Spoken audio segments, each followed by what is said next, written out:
It's Paula Hurlock and welcome to my channel. This is the first posting that I'm making to this channel in 2 years. So I'm very excited about this. Now you may ask, why am I doing a channel? Well, it's because many people have asked for a channel that gives longer explanations on certain of the concepts that I talk about all the time on my IG page. Now, many other people are doing channels and the purpose of their channels is to get likes and to be monetized. However, I have to tell you this, the purpose of my channel is to teach and empower, and not to teach in detail either. It is mainly to give you a fundamental understanding of certain principles so you can do further searching. So if you have not yet subscribed to this channel, please do so now. So before we begin, I just want to raise the vibration of this presentation with some sound frequency.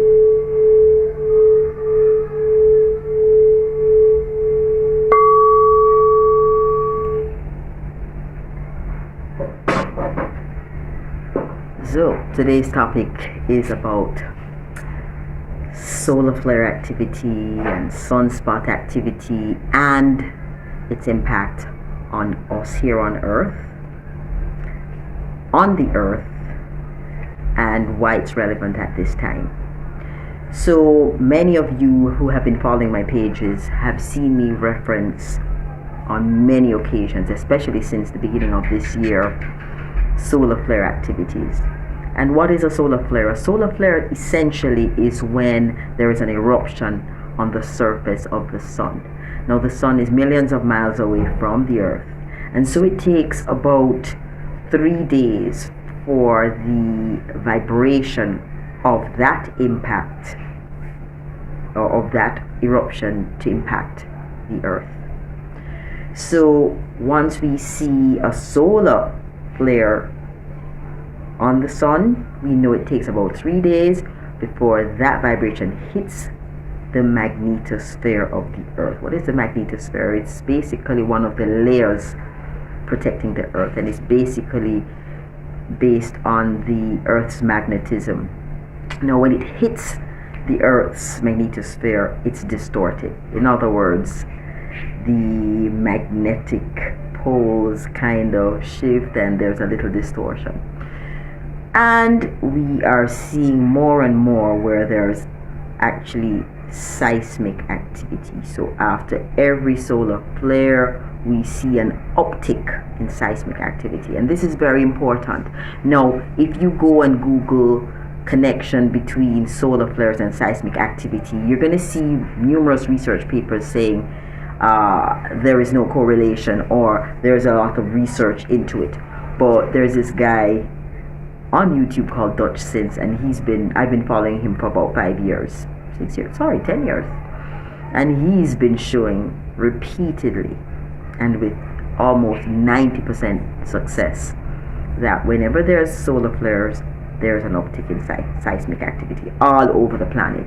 So we know without a doubt that this happens. So science would like to pretend that it's not happening, but we know how that goes. Okay, so do your own research and see if you can watch for the next couple of months to see the correlation between the solar flares and the seismic activity taking place on this planet. Now, if the solar flares are affecting our planet in this way, now remember that we're electromagnetic. Every time there's a solar flare or lots of solar activity, whether it's an X-class flare or an M-class flare, and I'm sending you to do the research on what an X-class flare is and what an M-class flare is. Whenever we have those categories of flares, we definitely have a number of sensitive humans on this planet that feel it. They feel it in their system, they feel it in their bodies. They become sluggish, they become tired, They become disoriented. Some people, like for example, myself, in January, February, and early March of this year, I experienced complete inertia. I'm normally filled with lots of ideas, lots of innovations, projects, exciting things to do. I was blank for the entire first 2.5 months of this year. And if you go check back what solar flare activity was during January and February, you saw that January 7th, 9th, 11th, they had solar flares, massive solar flares. Then they had another set at the end of the month. I think it was January 30th or the 31st. And so those flares would have had the effect on the Earth 3 days later, just around February 2nd. And then we had another set close to the 19th of February.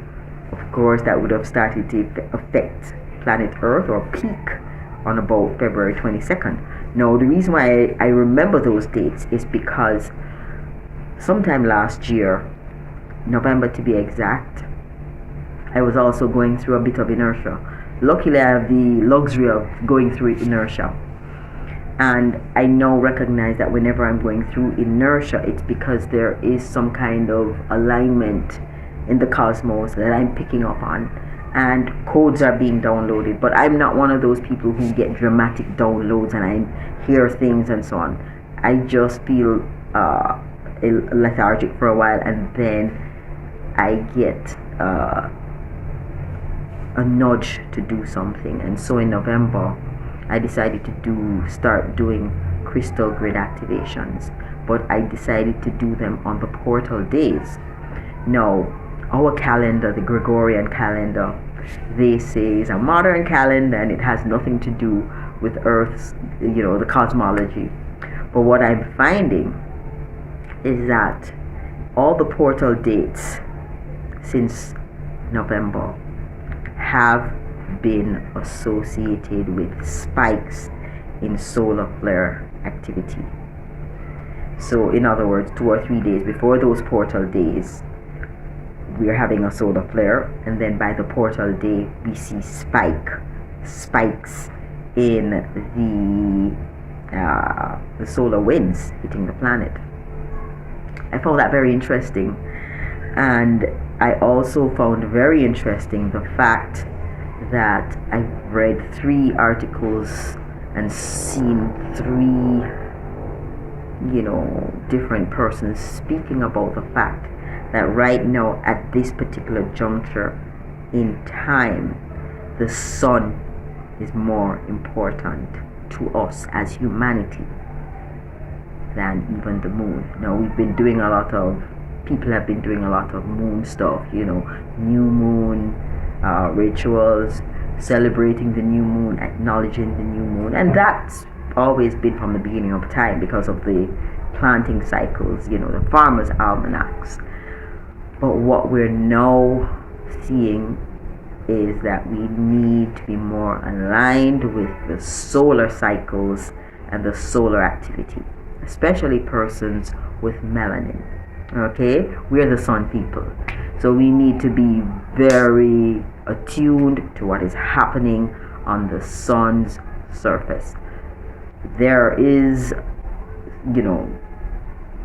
people saying that this solar flare activity is going to be increasing and increasing, and so this is kind of one of the reasons why there have been some initiatives to block out the sun using all sorts of technology. But we don't care about that, because what we do know is that you cannot fight and win the sun. The sun has been here from the beginning of time.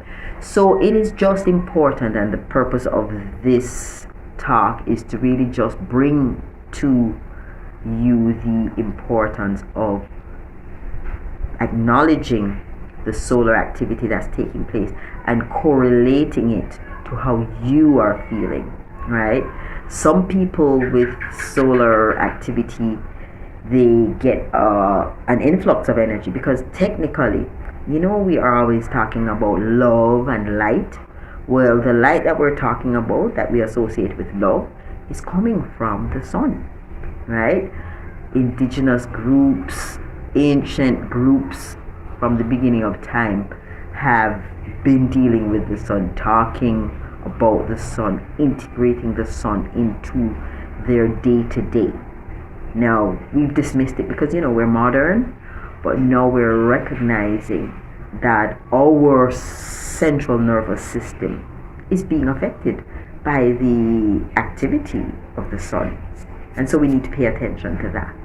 Okay?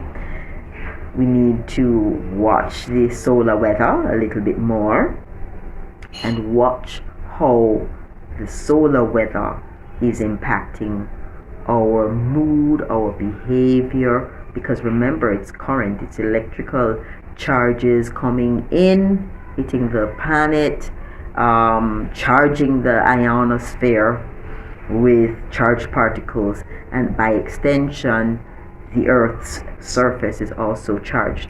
We're connected to the Earth's surface. We're one with the Earth, and so naturally, if there's extra charge in the Earth and in the ionosphere, then yes, there's going to be charge and extra charge on us.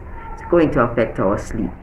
It's going to affect our cognition, and it's also going to affect our moods, our chemistry, our brain activity, our heart, our organ activity, our endocrine system, the entire body.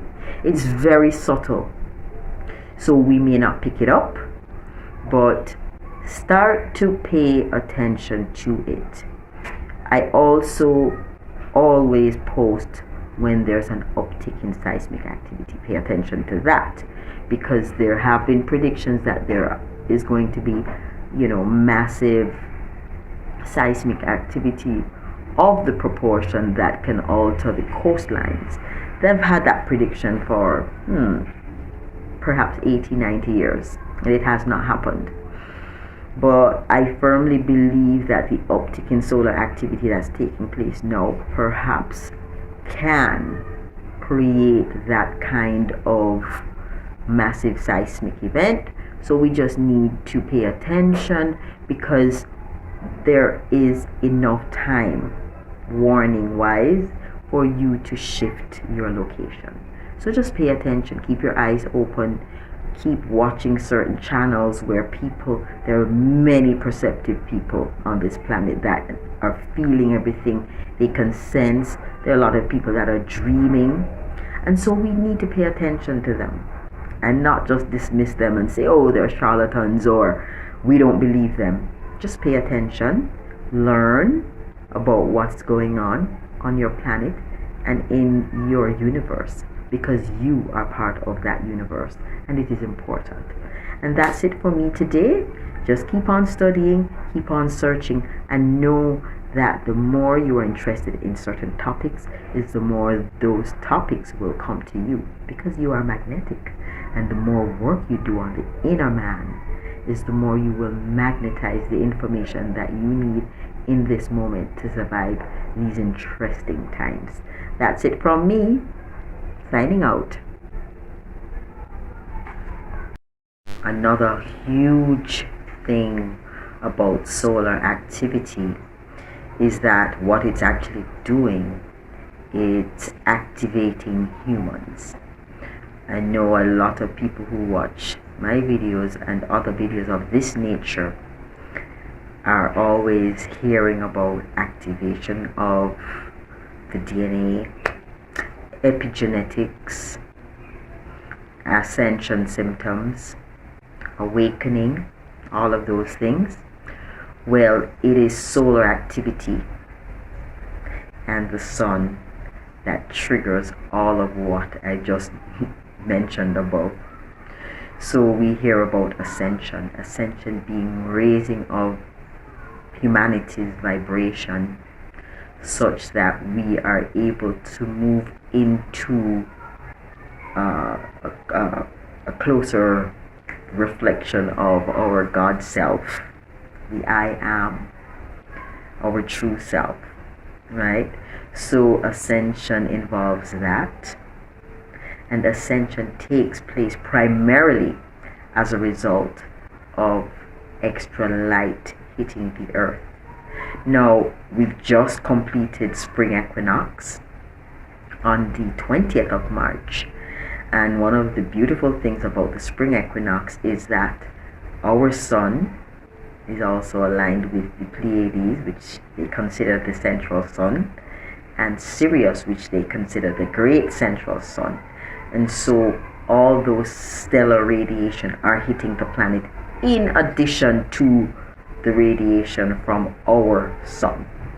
So that's a lot of light hitting the planet. And when the light hits the planet in this way, it's activating us. Now, they've always known that this was happening.